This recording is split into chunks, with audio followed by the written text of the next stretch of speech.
What if I told you that a Danish couple turned just $800 into a $7 billion jewelry empire that millions of women around the world can't resist? This is the incredible story of Pandora Jewelry, and by the end of this video, you'll understand exactly how they cracked the code to building one of the most successful jewelry brands in history. Welcome back to Fuel for Hustlers, where we break down the most inspiring business success stories that will fuel your entrepreneurial journey. I'm your host, and today we're diving deep into how two ordinary people created an extraordinary empire. Meet Per Enevoldsen and his wife Winnie. Back in 1982, they were just a regular couple living in Copenhagen, Denmark, with nothing but a dream and $800 in their pocket.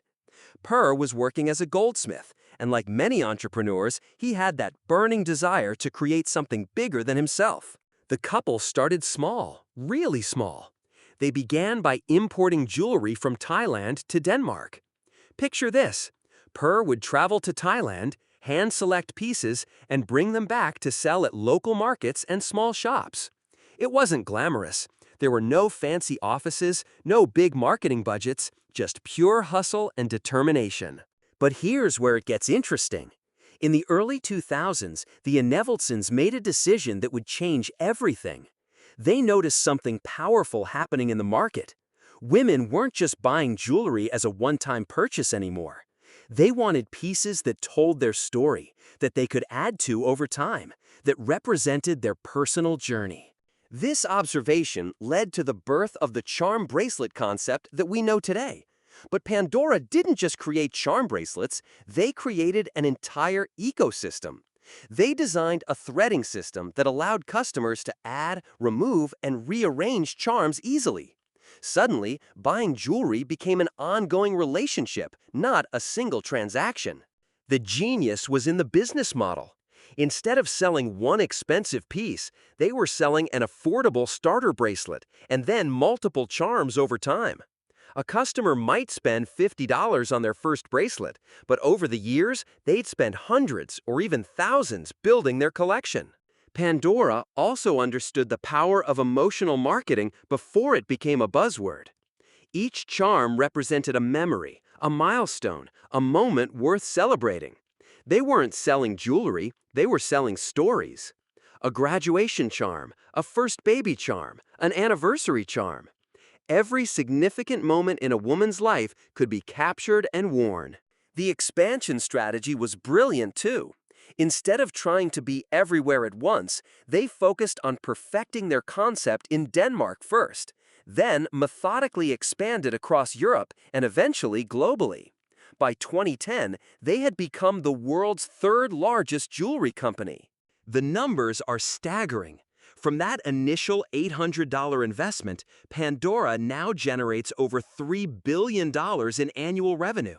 They have more than 2,600 stores in over 100 countries.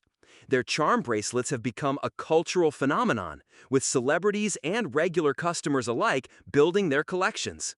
But perhaps the most impressive part of their story is how they maintained quality while scaling globally. They built their own manufacturing facilities, controlled their supply chain, and never compromised on the craftsmanship that made them special in the first place. The Enevoldsens also understood the importance of timing. They launched their global expansion just as social media was taking off, allowing customers to share their Pandora moments and collections online, creating organic marketing that money can't buy. What can we learn from Per and Winnie's incredible journey? First, start where you are with what you have. They didn't wait for the perfect conditions or unlimited funding. They started with $800 and a willingness to work. Second, listen to your customers obsessively. The charm bracelet concept came from observing what women actually wanted, not what the jewelry industry thought they should want. Third, think in systems, not just products. Pandora created a platform that generated recurring revenue and deep customer loyalty. Fourth, never underestimate the power of storytelling.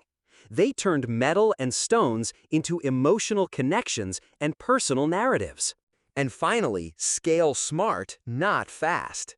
They took time to perfect their model before expanding, which allowed them to maintain quality and brand integrity as they grew. From a small apartment in Copenhagen to a global empire, the Pandora story proves that with the right idea, relentless execution, and deep customer understanding, any dream is possible. That's a wrap on today's episode of Fuel for Hustlers. If this story inspired you to think bigger about your own entrepreneurial journey, smash that like button and let me know in the comments what business idea you're working on right now.